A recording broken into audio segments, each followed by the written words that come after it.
ദാസപ്പ, ഈ സൊസൈറ്റിയെ ആശ്രയിച്ചല്ലേ ഇവിടെയുള്ള ഒരുപാട് ആൾക്കാർ ജീവിച്ചു പോകുന്നത്.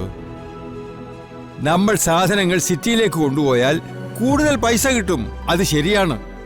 പക്ഷേ അതേ സാധനം ഇവിടുത്തെ നാട്ടുകാർ വലിയ വില കൊടുത്താണ് വാങ്ങേണ്ടി വരിക.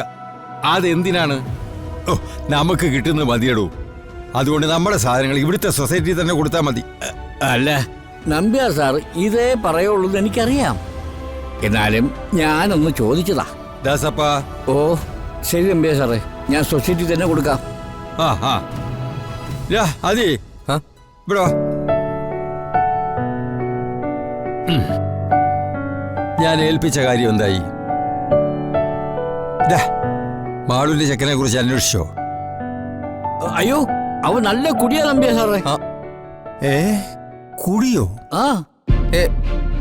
അത് മുത്തശ്ശ നല്ല കുട്ടി.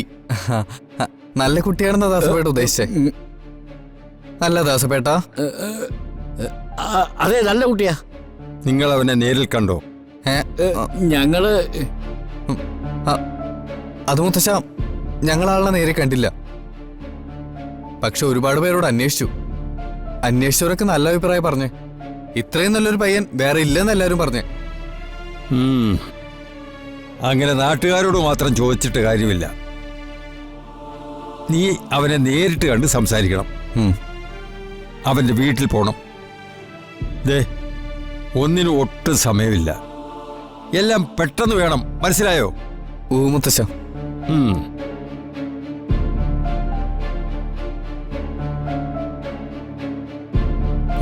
ഇങ്ങോട്ട് വന്നേ. കരിക്കുകുമാറിനെ ബാറി വെച്ച് കണ്ടതാരും മുത്തശ്ശന്റെ ചെവിയിലെങ്ങനെ എത്തിയ അത് താനായിരിക്കും പറഞ്ഞതെന്ന് എനിക്കറിയാം. അങ്ങനെ എങ്ങാനും സംഭവിച്ച പിന്നെ ഞാൻ എന്താ ചെയ്യാൻ പോകുന്നതെന്ന് തനിക്കറിയാലോ. അറിയാം. ഓർമ്മയുണ്ടായാ മതി.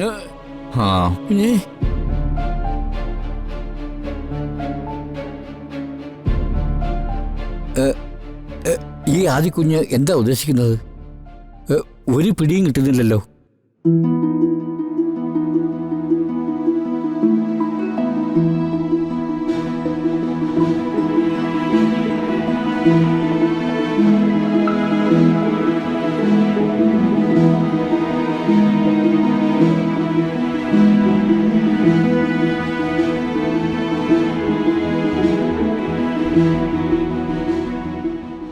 മോളെ ആരെയും നോക്കുന്നേ?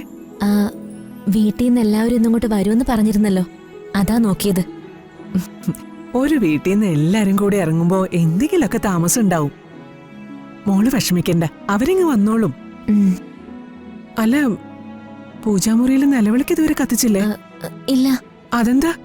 എന്നോടാരും കത്തിക്കാൻ പറഞ്ഞില്ലല്ലോ. ഇതൊക്കെ ഇനി ഓരോന്നായിട്ട് ആരെങ്കിലുമൊക്കെ പറഞ്ഞു തരണോ? പുതിയ വീടാകുമ്പോ ഇവിടുത്തെ രീതികളൊന്നും മോൾക്ക് പെട്ടെന്ന് അറിയണമെന്നൊന്നുമില്ല. ഇനി അങ്ങോട്ട് ഈ വീടിന്റെ നിലവിളക്കാവേണ്ടവളാ നീ.